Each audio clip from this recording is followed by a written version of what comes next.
তো স্পিরিচুয়াল গর্ভ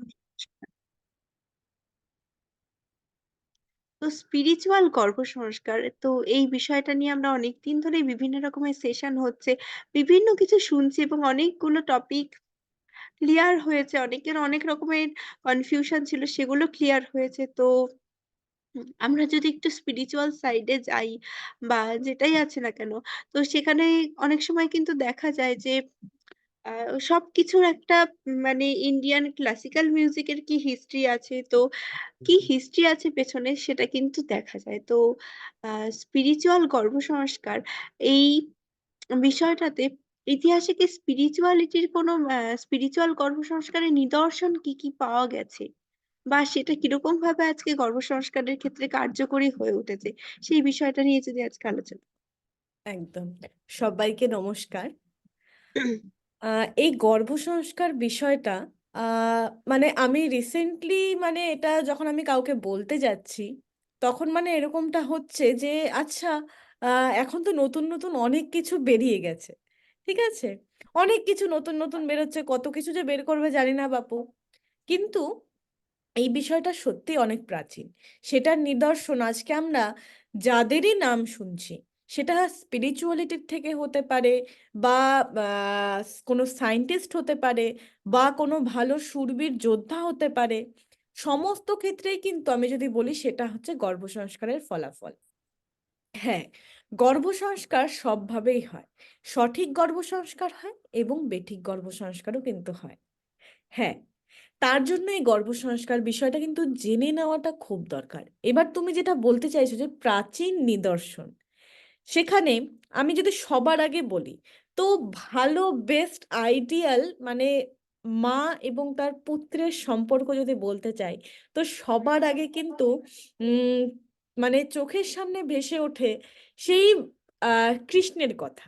কৃষ্ণ এবং মা যশোদা, আমরা সবাই জানি এটা নিয়ে বিভিন্ন রকম গানও আছে। তো এবারে কি থাকছে, কৃষ্ণ এবং মা যশোদা, তাই তো?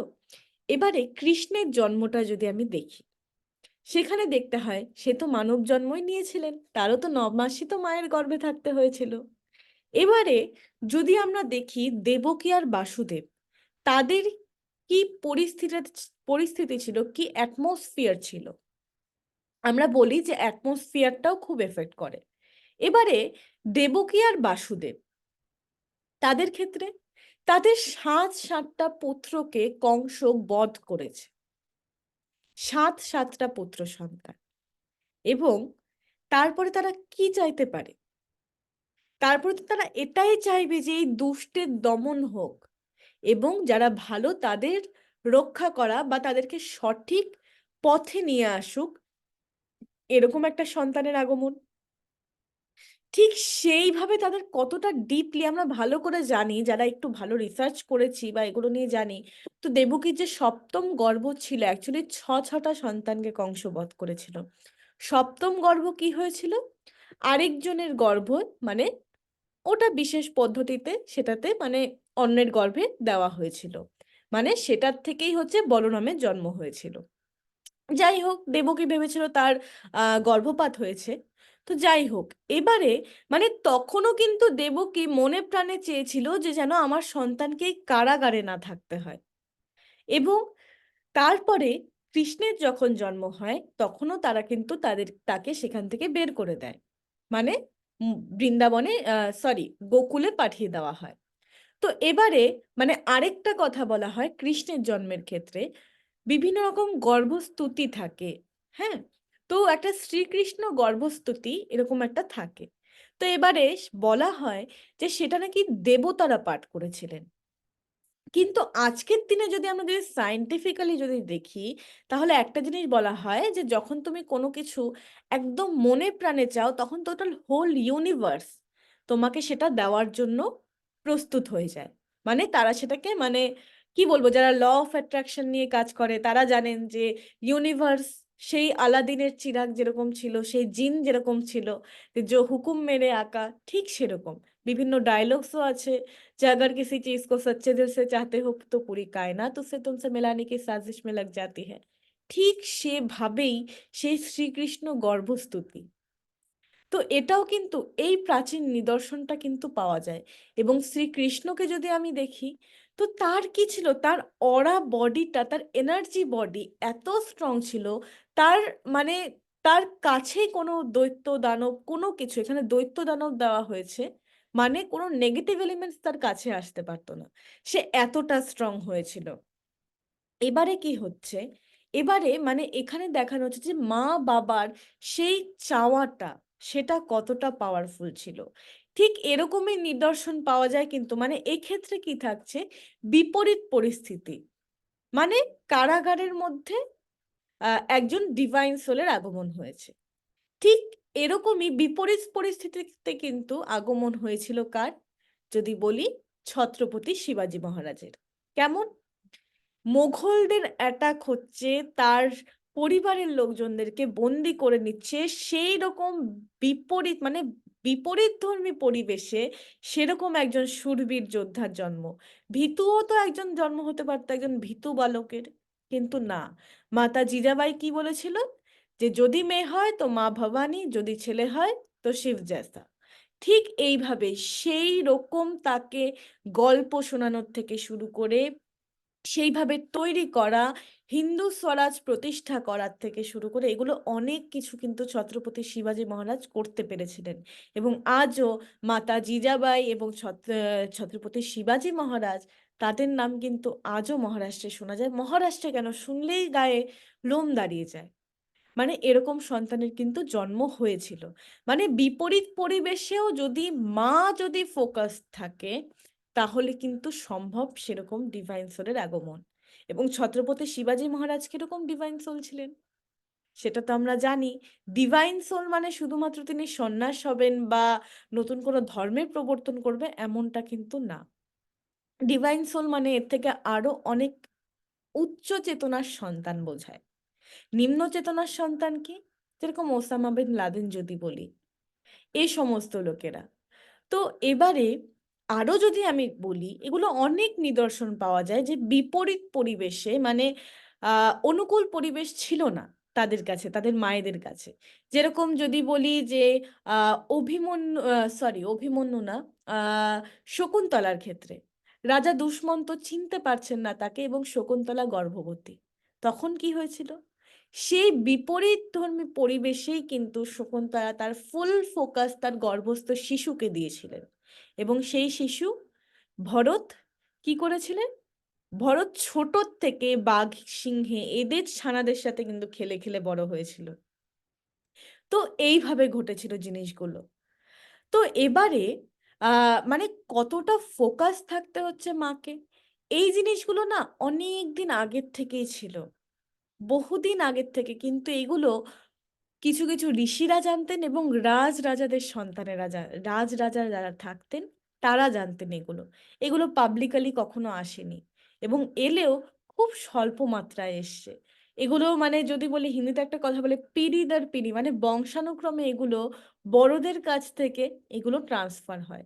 কিন্তু বর্তমানে কি হয়েছে, নিউক্লিয়ার ফ্যামিলি মানে ক্ষুদ্র ক্ষুদ্র পরিবারের জন্য কি মানে বড়দের কথা যে শুনবে, সেটার কিন্তু সুযোগটা হয়ে ওঠে না। তার জন্য এই জিনিসগুলো ট্রান্সফার হওয়াটা বন্ধ হয়ে গেছে, এবং তার ফলাফল কিন্তু আমরা দেখতে পাচ্ছি আজকের আমাদের এই সুন্দর সুব্যবস্থিত সমাজটা, যেটা দেখছি। মানে কি, সব থেকে গুরুত্বপূর্ণ কাজ বলে সন্তান প্রতিপালন করা। দেশের প্রধানমন্ত্রীর থেকেও বড় কাজ হচ্ছে, গুরুত্বপূর্ণ দায়িত্বযুক্ত কাজ হচ্ছে এই সন্তান প্রতিপালন করা। এবং আমরা তো সন্তান প্রতিপালনের ক্ষেত্রে নজর তো দিয়ে থাকি, কিন্তু কখন থেকে দিয়ে থাকি, আমাদের কিন্তু প্রত্যেকটা মানুষের 90% পর্যন্ত ব্রেন ডেভেলপমেন্ট গর্ভাবস্থাতে হয়ে থাকে। এবং আগেকার দিনে কিন্তু এটা জানা ছিল।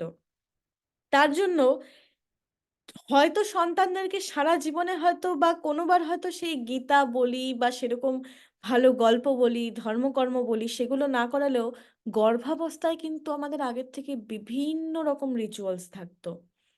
বিভিন্ন রকম রিচুয়ালস থাকতো, সেগুলোর মাধ্যমে সেই হ্যাপিনেসটাকে দেওয়া, এরকম অনেক কিছু ছিল। তার জন্য কিন্তু আগেকার দিনে অত ডিপ্রেশন, ফ্রাস্ট্রেশন, সুইসাইডাল টেন্ডেন্সি এগুলো কিন্তু ছিল না। আগেকার দিনে ওরা জানতেন এখন এটা সেই ট্রান্সফার হওয়াটা, সেই ফ্লোটা এক জায়গায় আটকে গেছে।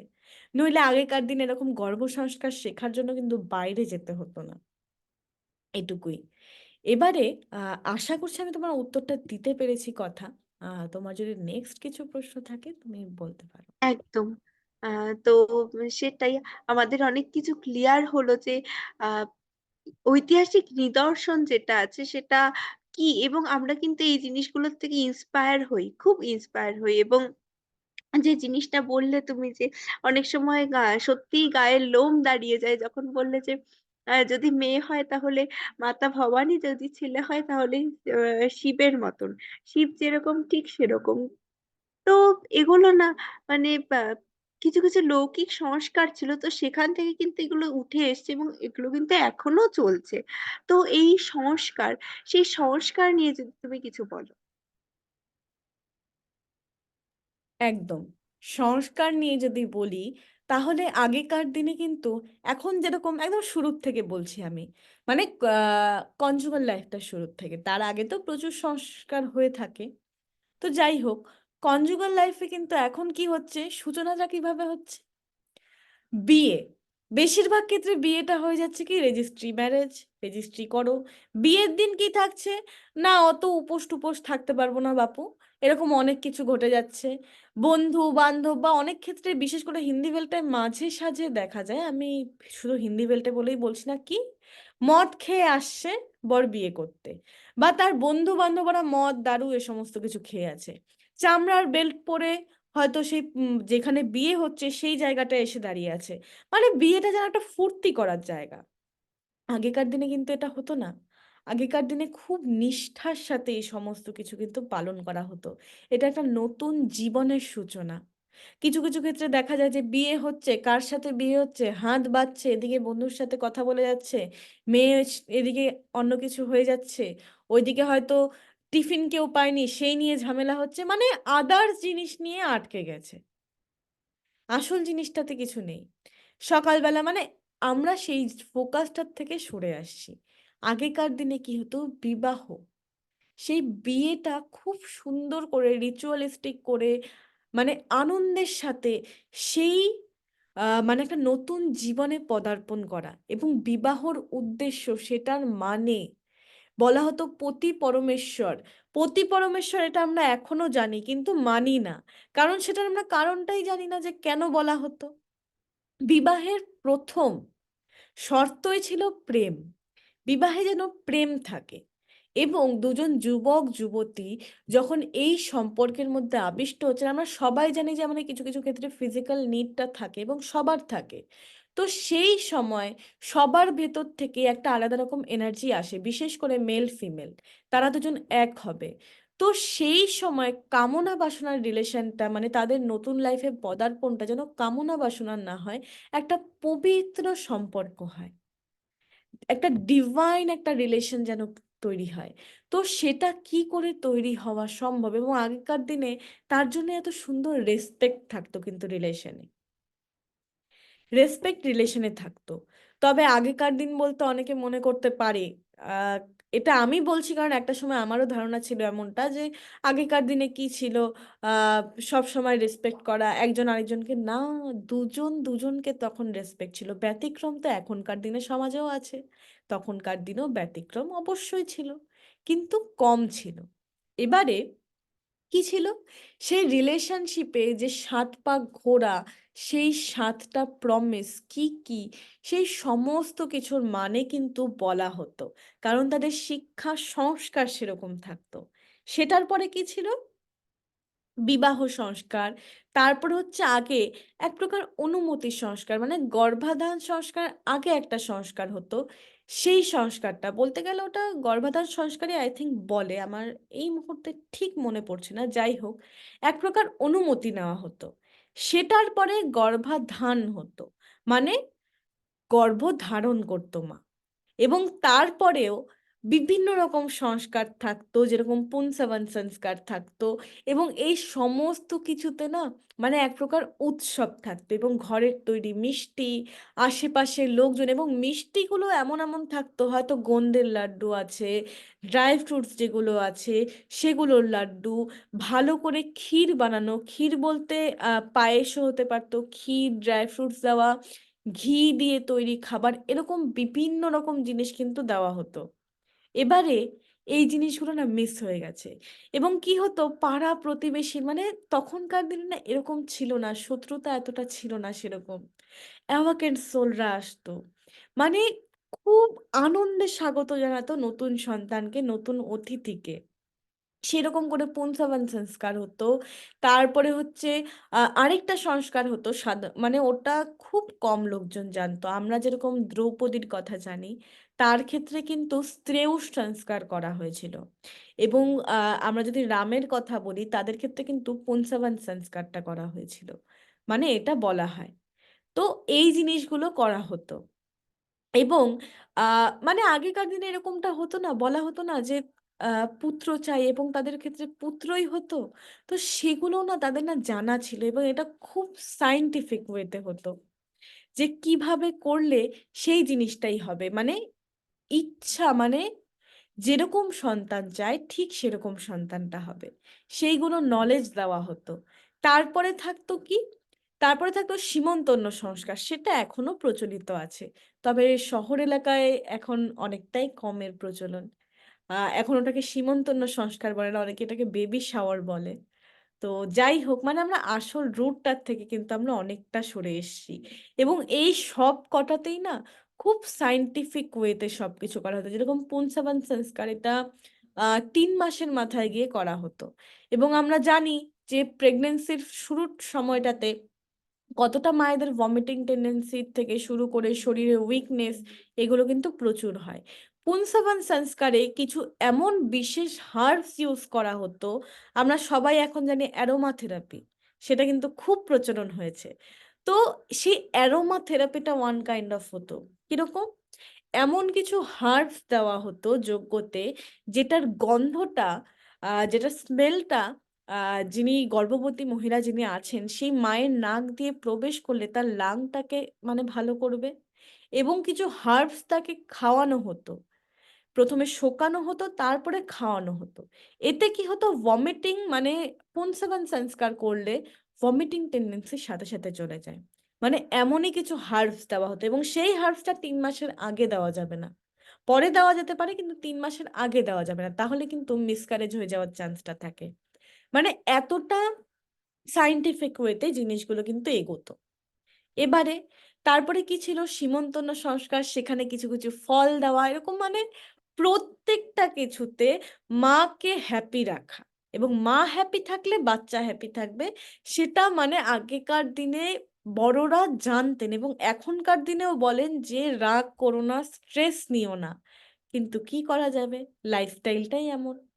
তার জন্য গর্ভ সংস্কারটা খুব বেশি গুরুত্বপূর্ণ হয়ে গেছে।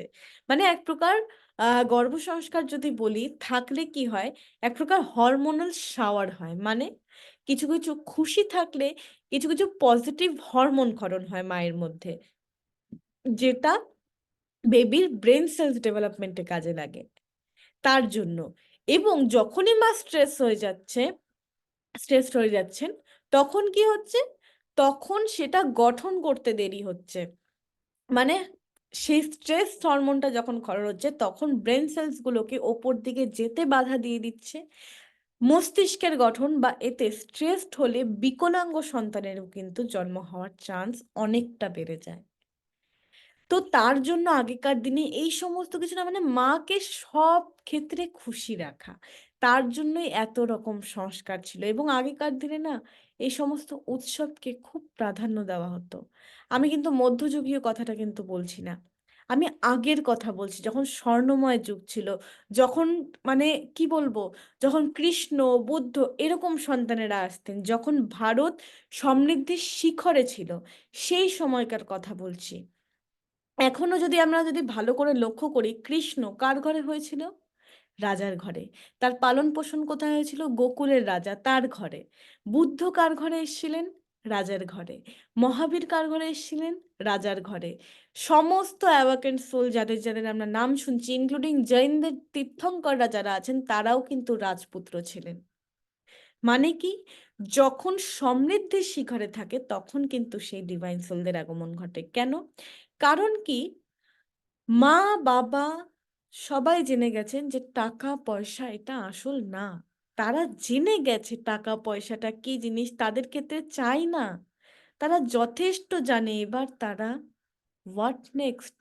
তারা তখন ধর্মের দিকে এগিয়ে যেতেন, মোক্ষের দিকে এগিয়ে যেতেন। মানে ধর্ম, অর্থ, কাম, মোক্ষ। ধর্ম পালন আগেকার দিনে ছিল গুরুকুলে থাকা। তার জন্য কিন্তু গুরুকে সবার আগে স্থান দেওয়া হতো। মানে মাদার ফেজটা পার করার পরেই, মানে 7 বছর বাচ্চার পার করার পরেই কিন্তু প্রায় গুরুকুলে পাঠিয়ে দেওয়া হতো। এবং সেখানে গুরুকেই বাবার থেকে ঊর্ধ্বে তার জন্য স্থান দেওয়া হতো। গুরুকুল, তারপর অর্থ, সেখান থেকে বেরিয়ে এসে রোজগার, তারপর কাম, মানে কনজুগাল লাইফে প্রবেশ, বিবাহ, সংসার, তারপরে মোক্ষা। এবারে যারা অর্থ জেনে গেছে তারা তখন অলরেডি, তারা তখন ধর্মের দিকে এগিয়ে যাবেন, মানে মোক্ষের দিকে। তারা তখন জানবে, তারা তখন চাইবেন যে আরো অ্যাওয়াকেন্ড সোলকে কি করে আনা যায়, সেইভাবে কিন্তু তারা যেতেন। এবং তার জন্যই ভারত যখন একদম সমৃদ্ধির শিখরে ছিল, তখন যোগ, ব্যায়াম, প্রাণায়াম, ধর্মগ্রন্থ, বই, মহাভারত, রামায়ণ এরকম কিন্তু ছিল। এখনকার দিনে অনেক বই লেখা হচ্ছে, কিন্তু সেই স্তর কিন্তু ছুঁতে পাওয়া যায় না। আজ অব্দিও কিন্তু গীতার সাবস্টিটিউট কোনো কিছু পাওয়া যায়নি। অষ্টবক্র গীতা, আমাদের উপনিষদ, বেদ, মহাভারত, এগুলোর কিন্তু ঊর্ধ্বে কোনো কিছু পাওয়া যায়নি। আর এখন সত্যি কথা বলতে খুব খারাপ লাগে কিছু কিছু ক্ষেত্রে, যে মায়েরা আইনস্টাইনের মতো সন্তান চান এরকম, কিন্তু কেউ কিন্তু আর্যভট্ট, রামানুজন, গৌতম বুদ্ধ, কৃষ্ণ এরকম কিন্তু চান না। মানে এটা কি? আমরা না আমাদের সংস্কৃতি থেকে অনেক দূরে চলে গেছি। কেউ চায় না আমার সন্তান বাল্মীকির মতো হোক। তো এটা একটু ভেবে দেখার বিষয় আছে যে আমরা কোথায় আছি। এবং সেই জন্য, তার জন্য দাঁড়িয়ে আজকের দিনে গর্ভ সংস্কারটা খুব গুরুত্বপূর্ণ জায়গায় চলে এসেছে। সবার এটা জানা উচিত, প্রত্যেকের জানা উচিত। এবং বিফোর ম্যারেজ যদি কোনো মেয়ে বা যদি কোনো ছেলে জানতে পারে তাহলে আরো ভালো। কারণ গর্ভ সংস্কার শুধু গর্ভ সংস্কারে কিন্তু আটকে থাকে না। গর্ভের আগে চাই বীজ সংস্কার, বীজ সংশোধন, এবং সেটা বিয়ের আগেই জানা উচিত। তার জন্য মানে আগের থেকে এগুলো নলেজ নাও। এবং আজকালকার দিনে তো নলেজের অভাব নেই, ইউটিউব থেকে শুরু করে চ্যাট জিপিটি, কিন্তু ওগুলোতে সবকিছু নেই। এগুলো ট্রান্সফার হওয়ার বিষয়, ফ্লো হওয়ার বিষয়। নইলে না, মানে আমরা তো দেখতে পাচ্ছি গুগল আর ইউটিউবের ফলাফলটা আজকে কি দাঁড়িয়ে। তাহলে তো আমাদের জেনারেশন আরো অনেক এগিয়ে যাওয়ার কথা ছিল। আমি বলে রাখি, আমি আলিপুরদুয়ারের বাসিন্দা, নর্থ বেঙ্গলের। এখানে না এখন না, এই জায়গাতেও না এখন না কেউ মদ গাঁজা খায় না। এখনকার ইয়াং জেনারেশন, এখনকার ইয়াং জেনারেশন ড্রাগস নেয়, ব্রাউন সুগার। এখানে আমি জানি না শহরের কি অবস্থা। যদি বলি এগুলো গর্ভ সংস্কারেরই ফলাফল।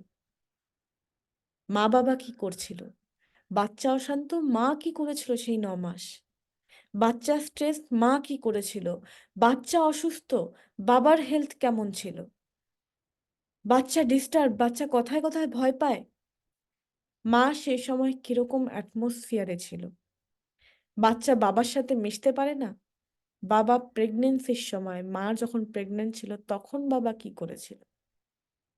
সবকিছু ম্যাটার করে। গর্ভ সংস্কার মানে শুধুমাত্র বাচ্চাকে শেখাবো সেটা না, অনেক কিছু জানার আছে। তার জন্য এটা ডিটেলে একবার ভাবার বিষয়। আমরা সাধারণত মাধ্যমিক পরীক্ষা দেওয়ার আগে আমরা কত কিছু করি। আলাদা কোচিং ক্লাসে যাই, রেগুলার স্কুল করি, কতক্ষণ পড়াশোনা করি, 4 থেকে 8 ঘন্টা আমরা পড়াশোনা করি প্রত্যেকদিন বাড়িতে, রাত জাগি। মাধ্যমিক পরীক্ষা পাশ করার জন্য আমরা ক্লাস 1 থেকে ক্লাস 10 পর্যন্ত আমরা কিন্তু পরিশ্রম করে যাই। ক্লাস 1 থেকে ক্লাস 10 পর্যন্ত। আর একটা সন্তান নেব, একটা জীবনের ব্যাপার। আমরা তার ৬ মাস বা ২ বছর আগের থেকে প্রিপারেশন নিতে পারব না? বিষয়টা একবার ভেবে দেখার আছে যে আপনার লাইফে আপনার মাধ্যমিক পরীক্ষা বেশি গুরুত্বপূর্ণ নাকি আপনার সন্তান? কথা তুমি যদি নেক্সট কোনো প্রশ্ন থাকে করতে পারো। একদম সত্যি তাই। জীবনে কোনটা বেশি দরকার? মাধ্যমিক পরীক্ষা না একটা সন্তান? তো উম এই যে আলোচনাগুলো হচ্ছে তো এখান থেকে কিন্তু আমাদের অনেক কিছু ক্লিয়ার হচ্ছে এবং অনেক রকমের জিনিস জানতেও পারছি। তো এরপর আমার প্রশ্ন যে তুমি তো বললে ঐতিহাসিক যে নিদর্শনগুলো সেগুলো কিন্তু আজ থেকে বেশ কিছু বছর আগের কথা। তো বর্তমান যুগের যদি কিছু নিদর্শনের কথা বলো। বর্তমান যুগের নিদর্শন, হ্যাঁ, এখনকার দিনে আ ইহুদিদের যদি আমি গর্ভসংস্কারটা বলি, ইহুদিরা কি করে? মানে বিশেষ কিছু মানে ডেভেলপড নেশনস এ এরকমটা হয়। আ প্রেগন্যান্সির সময় মায়েদের জন্য কিছু বিশেষ ট্রেনিং হয় এবং সেটার থেকে এক প্রকার সার্টিফিকেট দেওয়া হয়। সেই সার্টিফিকেটটা যদি মায়ের না থাকে, তাহলে ডেলিভারির সময় হসপিটালে জায়গা দেওয়া হয় না। এবং হসপিটালে যদি জায়গা না দেওয়া হয় তাহলে কি হবে? সেই বাচ্চার বার্থ সার্টিফিকেট হতে সমস্যা হবে। আরো অনেক কিছু প্রবলেমস হতে পারে। একদম কম্পালসরি করে দেওয়া হয়েছে। এটা তারপরে মায়েদেরকে ইহুদিদের মানে মায়েদেরকে কি হয়? তাদেরকে আলাদা করে দেওয়া হয়। আমরা করোনার সময় কোয়ারেন্টাইন রুম বলে জেনেছি। মানে প্রেগন্যান্ট মাদারদের একটু আলাদা করে দেওয়া হয়। তারা তখন কি করেন? তারা তখন বিশেষ ম্যাথস করেন, তারপর ভায়োলিন বাজায়। সেই ভায়োলিনের ফ্রিকোয়েন্সি বেবির ব্রেইন ডেভেলপমেন্টের জন্য খুব ভালো। এবং মা যেটা করবেন প্রেগন্যান্সির সময় বেবির মধ্যে সেটার এফেক্ট পড়বেই। এবং এটা আমি দেখেওছি, আমি বিভিন্ন জায়গায় এটা আমি প্রয়োগ করেছি, দেখেছি যে মা সেই সময় ইংলিশ পড়াশোনা করতো এবং বেবি আ মানে বাংলার তুলনায় ইংলিশটা খুব ভালো লিখতে পারে, বলতেও পারে। তার এখন বয়স বেশি না, ৪-৫ বছর বয়স। এখনই বোঝা যাচ্ছে। তারপরে এই জিনিসগুলো তারপরে কি ছিল? মা প্রেগন্যান্সির সময় ফাস্ট ফুড, জাঙ্ক ফুড খুব খেয়েছে। আগেই ডেলিভারি পেইন হয়ে গেছে শুরু। এবং এটা না খুব গুরুত্বপূর্ণ মানে এখনকার দিনে বলে যে, "কি হয়েছে? মাকে খেতে হবে, যা মন চায় তাই খাক।" এবং এই জিনিসগুলো না ঠিক না করাটা। এতে কি হয়? অনেক কিছু প্রবলেমস হতে পারে। বেবির হেলথ তো ডিফেক্টেড হবে থেকে শুরু করে আরো অনেক কিছু। তবে এখন টপিকে আসি যেটা তুমি বললে বর্তমান যুগে। আমরা যদি কৌশিকী চক্রবর্তীর কথা বলি, জাকির হোসেনের কথা বলি, এরা সবাই কিন্তু বর্তমান যুগেরই ফলাফল। কৌশিকী চক্রবর্তীর ক্ষেত্রে তার বাবা তার মায়ের উম্বে যখন কৌশিকী ছিল তখন কিন্তু গান শোনাতো এবং কৌশিকীকে আমরা জানি, কৌশিকী চক্রবর্তীকে চিনি। জাকির হোসেন তবলাবাদক। তার মা যখন প্রেগন্যান্ট ছিলেন মানে জাকির হোসেন যখন মায়ের গর্ভে ছিলেন, তার বাবা তার মায়ের পেটের উপর তবলা বাজাতো এবং তার বাবা কিন্তু তাকে কোনোদিন তবলা বাজানো শেখায়নি ৪-৫ বছর পর্যন্ত। কিন্তু জাকির হোসেনকে আমরা দেখতে পাচ্ছি সে ফার্স্ট পারফরম্যান্স ৫ বছরের মাথায় করেন। তো এইরকম নিদর্শনগুলো কিন্তু আমরা দেখতে পাচ্ছি। শুধু নাচ-গান না, আমরা যদি আরো ভালো করে তাকিয়ে দেখি আরো অনেক পাবো। কোনো বাচ্চাকে হয়তো একদম দেখছি জিনিয়াস সে ম্যাথসে সে মনে, মনে ক্যালকুলেট করে দিচ্ছে। সবকিছু গর্ভসংস্কার। গর্ভসংস্কার ছাড়া কিচ্ছু নেই। রিসেন্টলি আমি যেহেতু নাচ-গান এগুলো নিয়ে চর্চা করি আমার ভালো লাগে। তো সেখানে আ মানে বলতে গেলে কি দেখছি একটা বাচ্চা শ্রীনিকা পুরোহিত। সে মানে মাদার ওম্বে মানে গান বাজলে সে তখন মানে মুভ করত। সে মিউজিক সেন্স করতে পারত। এবং সেই বাচ্চা আজকে বিদেশে, আরবে, জার্মানি, জাপান এরকম বিভিন্ন দেশে, আমেরিকা এরকম বিভিন্ন দেশে মানে অসাধারণ ওডিসি নাচ করছে। আমি এই সমস্ত জিনিস নিয়ে আমি মানে যেহেতু আমি ভালোবাসি নাচটা তো আমি এগুলো আমি খুব দেখি।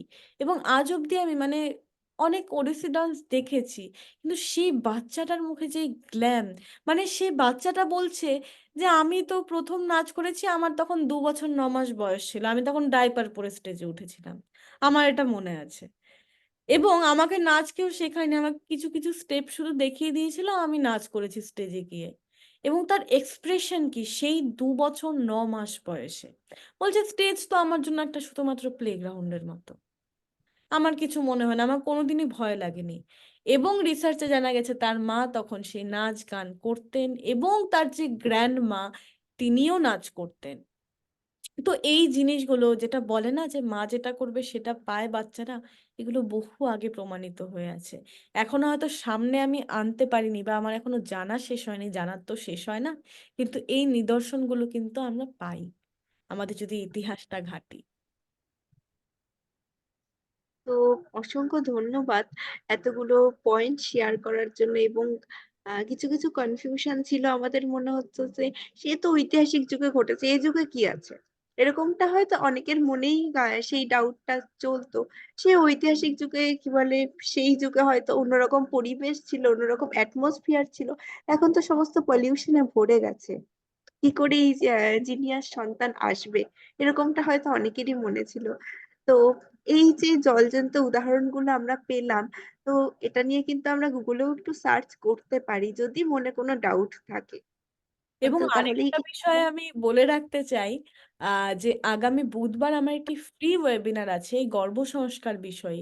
সেখানে আমি এই জিনিসগুলো আরো ডিটেলে আলোচনা করব। আপনাদের যদি জানাশোনা এমন কেউ থাকে যে নিউলি ম্যারেড অথবা বিয়ে করবে এরকম এঙ্গেজড আছে, তাদের কাছেও কিন্তু আপনারা এটা শেয়ার করতে পারেন এই বার্তাটা। ঠিক আছে? আর যারা সাধনা গ্রুপে আছেন, আমি অলরেডি লিংক আমি দিয়েছি, লিংক আমি আবারও শেয়ার করব। সেখানে কিন্তু আপনারা এই হেল্পটা কিন্তু করতে পারেন। একদম। তো বুধবার দিন আমরা যারা যারা চাই তাহলে তারা কিন্তু আসতে পারি, বিকে সাধনাতে লিংক চলে যাবে, তো আমরা কিন্তু অ্যাটেন্ড করতে পারি। ঠিক আছে, সকলকে অসংখ্য ধন্যবাদ এত সময় আমাদের সাথে এবং পাশে থাকবার জন্য। আমাদের পরবর্তী কর্মসূচি রাত 9:30টায় ভিকি অ্যাডভান্স মেডিটেশন, আমরা সকলে প্রেজেন্ট থাকার চেষ্টা করব। Thank you. Thank you.